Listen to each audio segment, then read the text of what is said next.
नमो नारायण। आज की वीडियो में हम जानेंगे मित्रों कि कुल देवी आपसे नाराज तो नहीं है। अगर नाराज है तो इसके बारे में हम कैसे पता लगा सकते हैं। और यहाँ तक कि कईयों को तो पता ही नहीं होता कि हमारी कुल देवी कौन है और कहाँ पर है। तो आज मैं आपको वीडियो के माध्यम से ये जानकारी देने जा रहा हूँ कि हमारे घर में कैसे हम पता लगा सकते हैं कि क्यों कुल देवी हमारी नाराज है या हमें पता नहीं है कहाँ पर है। तो शुरू करते हैं हम आज की वीडियो। तो स्वागत है सभी लोगों का मेरे इस वीडियो में और मेरे इस चैनल सच का सवेरा में। तो आज मैं आपको वीडियो के माध्यम से एक ऐसी सटीक जानकारी देने वाला हूँ जिसको आप लोग अपनाकर कुल देवी का भी आशीर्वाद प्राप्त कर सकते हो। और जिनको कुल देवी पता नहीं है तो आप उनके बारे में भी पता लगा सकते हो। तो शुरू करते हैं हम आज की वीडियो। तो थोड़ा सा पहले हम चलते हैं घर की तरफ। तो हमें घर में कैसे पता लगेगा कि कुल देवी का हमें आशीर्वाद प्राप्त हो भी रहा है या नहीं। तो मैं आपको बता देता हूँ कुल देवी के कुछ संकेत वगैरह बता देता हूँ। तो हमने कुल देवी के संकेत क्या है। तो सबसे बड़ा कारण हमारे घर में जैसे विवाह होते हैं, शादी विवाह होते हैं, सबसे बड़ा कारण वहां पर हमें देखनी पड़ती है, हमें निराशा का सामना करना पड़ता है। यहाँ तक कि हमारी विवाह शादी में रुकावट आनी शुरू हो जाती है, आगे नहीं बढ़ पाते। दूसरी रुकावट हमारा कारोबार ठीक तरीके से आगे बढ़ नहीं पाता और ठीक तरीके से चलता भी नहीं है। तो घर में कला कलेश भी रहने लग जाती है। तो मैं आपको एक चीज और बताना चाहता हूँ वीडियो के माध्यम से ही। तो आपको मैं ये बताना चाहता हूँ कि आप अगर सोच रहे होंगे कुल देवी के कारण हमारे घर में बीमारी आ जाती है या हमारे को कोई कुल देवी देवता बीमार कर देता है, मैं आपको सीधा ही सीधा बता देता हूँ कोई भी देवी देवता किसी को बीमार नहीं करता।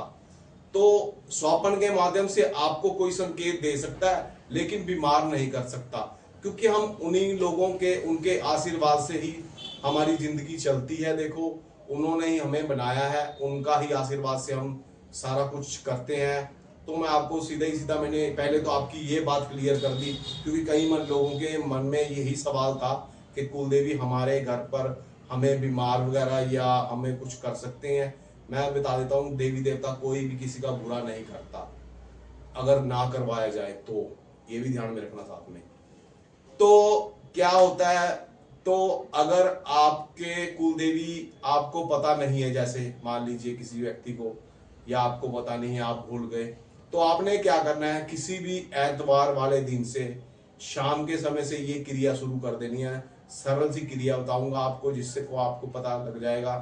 स्वप्न के माध्यम से आपको संकेत मिलने शुरू हो जाएंगे। तो आपने क्या करना है, ये क्रिया के 21 दिन लगातार करनी है आपने। किसी भी संडे से कर लेना, किसी भी एतवार से आपने शुरू करनी है। तो हमने करना क्या है, एक तो घी का दीपक लेना है, शुद्ध देसी घी का दीपक जलाना है। तो वहां मंदिर में, घर के बड़े मंदिर में ही बैठकर आपने प्रार्थना करनी है कि ये कुल देवी देवता, मैं आपका पुत्र या पुत्री हूँ कि हमें पता नहीं लग रहा कि आपका स्थान कौन सा था या कौन सा है। क्योंकि अक्सर ये ज्यादातर उन लोगों के साथ होता है जिन लोगों के बड़े बुजुर्ग जल्दी ही समय पे गुजर जाते हैं, तो उनको कोई बताने वाला नहीं होता। तो अक्सर उनको पता, ये दिक्कतों का सामना करना पड़ता है।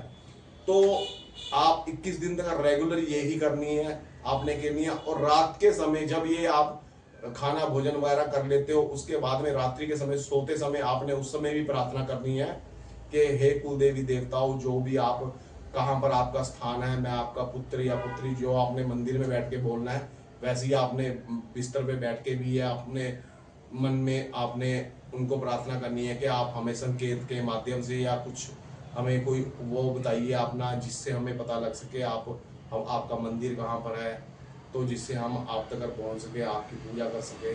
तो आपको निश्चय ही आपको 21 दिन के अंदर अंदर कोई ना कोई संकेत मिलेगा। तो आपको पता लग जाएगा कि हमारी कुल देवी देवता कहाँ पर है। और दूसरी बात, जिनके घर में कुल देवी देवता है तो है, लेकिन वो आपसे प्रसन्न नहीं है, वो कैसे प्रसन्न कर सकते हैं। तो आप भी यही विधि अपनानी है।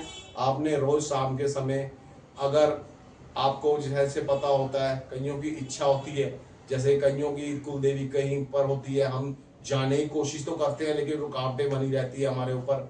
कि हम कैसे वहां तक पहुंचे, कैसे ना पहुंचे। तो आप भी यही क्रिया करनी है आपने, रोज संडे से शुरू करके 21 दिन तक रेगुलर ही आपने ये क्रिया करनी है। तो मैं आपको एक चीज और बता देता हूं, अगर आपसे आपके ये जो कुल देवी देवता है आपसे रूठे हुए हैं, तो आपको मैंने संकेत वगैरह बता ही दिए हैं, जैसे आपके ब्याह में रुकावट आनी, आपका वंश आगे नहीं बढ़ाना, क्योंकि वंश आगे बढ़ाने का ये जो सबसे बड़ा आशीर्वाद होता है ये हमारे कुल देवी देवता का ही होता है कि कैसे इनके आगे बढ़ाए। तभी मैंने बोला था शुरू में ही आपको कि शादी विवाह में आपके रुकावटें का सामना करना पड़ेगा आपको, अगर आपको आपके कुल देवी देवता नाराज होंगे तो आप ये उपाय कर कर आपने कुल देवी देवता के बारे में जानकारी वगैरह ले सकते हो। तो अगर हमारी ये जानकारी आपको अच्छी लगी तो लाइक सब्सक्राइब जरूर कीजिएगा।